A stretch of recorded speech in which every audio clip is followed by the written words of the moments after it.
বিএনপির ইশতেহারে থাকবে চমক, ঘোষণা কাল বিকেলে। প্রতিফলন ঘটবে জন আকাঙ্ক্ষার, প্রভাব ফেলবে ভোটের মাঠে।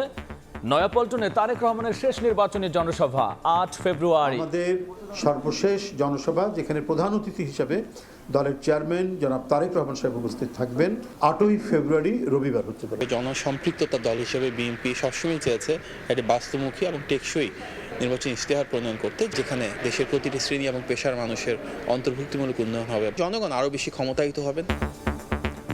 যারা পরিবারতন্ত্র কায়েম করতে চায় তারাই আইডি হ্যাক করে মিথ্যাচার করছে, দাবি জামায়াত আমিরের।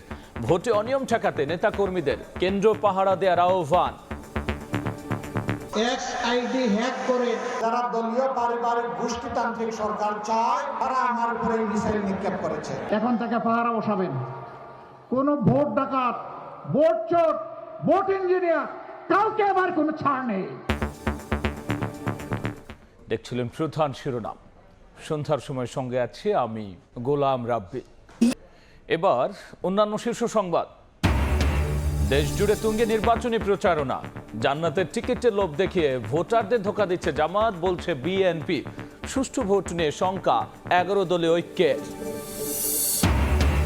নির্বাচনের পর ক্ষমতা হস্তান্তরে লাগতে পারে 5-6 দিন। 180 দিন নিয়ে বিভ্রান্ত না হওয়ার পরামর্শ প্রেস সচিবের। নতুন এমপিদের শপথ পড়াবেন রাষ্ট্রপতি ও মনোনীত ব্যক্তি। বন্দরে অচলাবস্থার মাশুল দিতে হবে সরকারকে। রমজানে বাজারে অস্থিরতার শঙ্কা ব্যবসায়ীদের।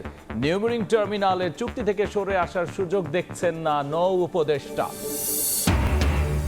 এবং রাজধানীর পল্লবীতে বাসা থেকে একই পরিবারের 4 জনের মরদেহ উদ্ধার। ঋণের চাপে দিশেহারা হয়ে 2 সন্তানকে হত্যার পর দম্পতির আত্মহত্যা, প্রাথমিক ধারণা পুলিশের।